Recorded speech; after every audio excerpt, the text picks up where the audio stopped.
অমঙ্গলা, সবার মুখে জুতো মারলি, সবার মুখে জবাব দিলি, কি করে জবাবটা দিলি?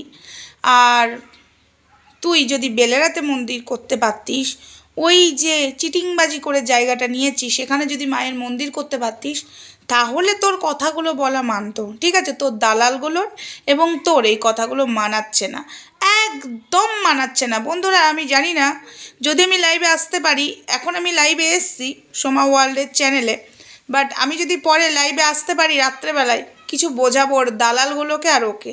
ঠিক আছে, আমি বোঝাবো, ওয়েট করো, আমি এদেরকে বোঝাবো এরা কতটা মিথ্যাবাদী, কতটা চিটিংবাজ। ঠিক আছে, ভুলভাল রটানো বন্ধ করবি। তোর কৃষ্ণ কালিমা তোর সাথে কথা বলে না, তুই মিথ্যা কথা বলেছিস, তুই তো নিজেই বলেছিস যদি বেলারায় মন্দির না হয় তাহলে তোমরা ভাববে কৃষ্ণ কালিমা নেই।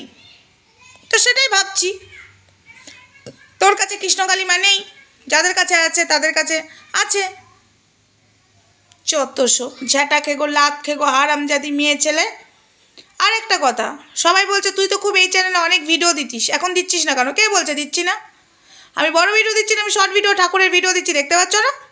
দেখতে পাচ্ছ তো? আর হারামজাদিগুলোকে ঠুকতে আসছি, দেখতে পাচ্ছ না? আর একজন বলেছে এই তোর মুখের ভাষা ঠিক করে। এই শোন, আমি মুখের ভাষা ঠিক করবো না। আমাকে যখন মুখের ভাষা দিয়ে বলছে তো তাদেরকে মুখের ভাষা দিয়েই বলবো। আমাকে যদি গালাগালি দেয় তাদেরকে সেই গালাগালি রিটার্ন ফেরত দেবো। ঠিক আছে, একটাও গালাগালি তারা দেবে না, আমিও দেবো না। তারা যদি গালাগালি দেয় তাদেরকে সেই ভাষায় একদম যেখান থেকে জন্ম নিয়েছে সেখানেই রিটার্ন পাঠিয়ে দেবো।